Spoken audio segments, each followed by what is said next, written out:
दमनक ने व्यापारी दंतिल की कथा सुनकर संजीवक से कहा, ठीक है, तुम जो कहते हो वही करूंगा। तब दमनक उसे साथ लेकर पिंगलक के पास आया। बोला, महाराज, मैं संजीवक को ले आया हूँ।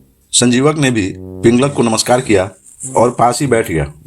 पिंगलक ने संजीवक बैल के ऊपर अपना दाहिना हाथ रखते हुए पूछा, आप इस वन में कहाँ से आए हैं? यहाँ कुशल से तो रहते हैं। संजीवक ने अपनी सारी कथा उसे सुना दी। पिंगलक ने उसकी कथा सुनकर उससे कहा कि तुम निडर होकर मेरे साथ सुरक्षित वन में विचरण करो। इसके बाद पिंगलक ने अपने जंगल का राजकाज नए मंत्रियों करटक और दमनक को सौंप दिया और खुद संजीवक के साथ आनंद से रहने लगा। संजीवक ने कुछ दिनों में ही अपनी बुद्धि के प्रभाव से जंगली पिंगलक की हिंसक आदतें छुड़ाकर उसे ग्राम्य धर्म में लगा दिया। पिंगलक भी उसकी बातों में रुचि लेने लगा। उसकी हिंसा की वृत्ति समाप्त हो गई। वह अब हरिणों और दूसरे जानवरों को अपने नजदीक नहीं आने देता था। करटक और दमनक को भी दूर दूर ही रखता था। परिणाम यह हुआ कि सिंह के शिकार से बचे हुए भोजन से ही पेट भरने वाले छोटे छोटे जानवर भूख से व्याकुल हो गए। करटक, दमनक और दूसरे जानवर इस स्थिति पर चिंता करने लगे।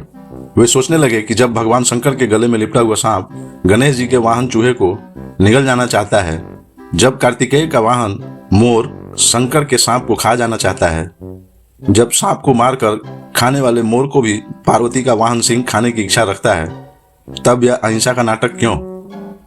दमनक ने करटक से कहा, अरे भाई, अब तो पिंगलक और संजीवक में ऐसी प्रगाढ़ मित्रता हो गई है कि पिंगलक हम लोगों से विमुख ही हो गया। हमारे कितने ही साथी भी भाग गए। हमें राजा को समझाना चाहिए। मंत्री का धर्म यही है कि ठीक समय पर राजा को समझाए। करटक ने कहा, तुमने ही तो यह आग लगाई है। तुम ही ने इस घास चरने वाले जानवर को हमारे स्वामी का मित्र बनाया है। दमनक बोला, यह सच है। दोस्त तो मेरा ही है, पिंगलक का नहीं। किंतु मैंने जैसे उनकी मित्रता कराई थी, वैसे ही अब उनकी मित्रता को भी भंग करा दूंगा। करटक ने कहा, लेकिन संजीवक बैल होने पर भी बड़ा बुद्धिमान प्राणी है। उधर पिंगलक भी भयानक है।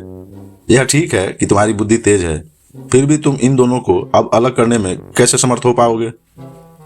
दमनक ने कहा, भाई, असमर्थ होते हुए भी मैं समर्थ हूं। जो काम पराक्रम से पूरा नहीं हो पाता, उसे भी चतुर व्यक्ति युक्ति से पूरा कर सकते हैं। जैसे कौवे ने सोने के सूत्र के सहारे विषधर काले सांप का अंत कर दिया था। करटक ने पूछा, वह कैसे हुआ था? अब दमनक ने जो कहानी सुनाई, वह कहानी अगले एपिसोड में।